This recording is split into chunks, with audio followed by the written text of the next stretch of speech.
back to our channel. आज चाहिँ हामी दुईजना मान्छेले लिन गएको अनि ड्यु किन्न गएको हो त्यही हामी अब दुईजना दादाहरू आउँदै हुनुहुन्छ अनि त्यो दादाहरूलाई लिएर हामी डिबु खाने पाला छौँ अनि यो चाहिँ हामी बाटोमा हिँड्दैछौँ ल अनि यो चाहिँ हामी बाटोमा हिँड्दैछौँ यो धेरै राम्रो धानबारीको सिन कस्तो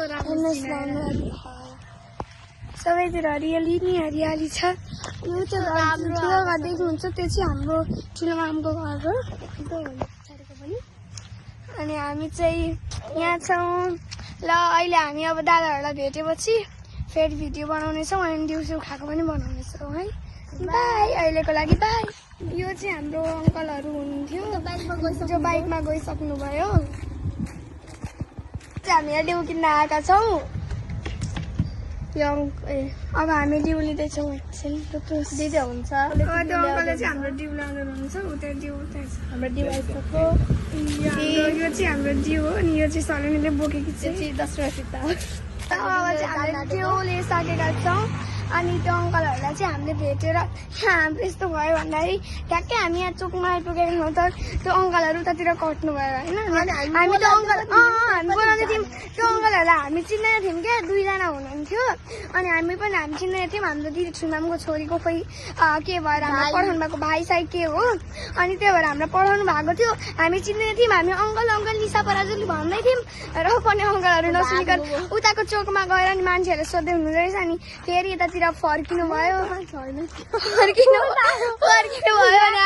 अब त्यो दादाहरूको फोन आयो त्यो मान्छेहरू थाहा छैन जस्तो लाग्छ फोन आइरहेको बाई गाइज यो सलोनी जाँदैछ त्यो अङ्कलहरू त्यहीँ अड्किनु भएछ हामीले कता जानु भएन थियौँ त्यो अङ्कलहरू त त्यहीँ अड्किनु भएछ बाटै नथाहा पाएर बिचरा अब सलोनीले त्यहाँ बाटो भनिदिँदैछ यो चाहिँ हाम्रो अङ्कलहरू हो हामी चिन्दैनौँ अब हामी घर गएर को हो हामी पत्ता लगाउनेछौँ अनि ल अब घर पुगेपछि कुरा गरौँला अङ्कलहरू चाहिँ जानु भयो मैले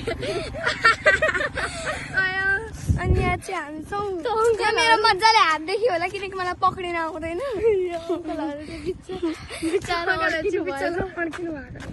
अङ्कल त्यहाँदेखि उता जानु ल अब हामी फेरि एकछिन घर पुगेर भेट्नेछौँ यो चाहिँ हाम्रो ठुलोमामको घर हो अनि उता पछाडि पनि एउटा घर छ अनि यो चाहिँ यताको साइडको चाहिँ यो देख्नुहुन्छ त्यो पहिलाको घर थियो अनि त्यो चाहिँ नयाँ घर बनाउनु भएको छ अनि त्यो यसको